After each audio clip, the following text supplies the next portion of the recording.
كاين بزاف ديال الناس كيحاولوا انهم حاولت انني في واحد لابيريود في حياتي انني نقرا بزاف على الفلوس، يعني نقرا بزاف على الفلوس، كيفاش كيداروا، كيفاش كيجيو، كيفاش كيخرجوا، فين كيمشيو، واش كيجي واحد الايام اللي ما كيبقاوش هاد الفلوس هادو، علاش هذا كيربح اكثر من هذا، حيت ما تتفهمش ليا علاش واحد كيخدم بزاف وواحد كيخدم شويه وهذا كيربح اكثر من هذا.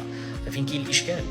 واش في القرايه ديالهم وكتلقى هذا ذكي على هذا مي هذا كيربح اكثر من هذا، واش في التوجيه ديالهم فين كاين الاشكال؟ لقيت انه الاشكال في التوجيه، الاشكال في التوجيه.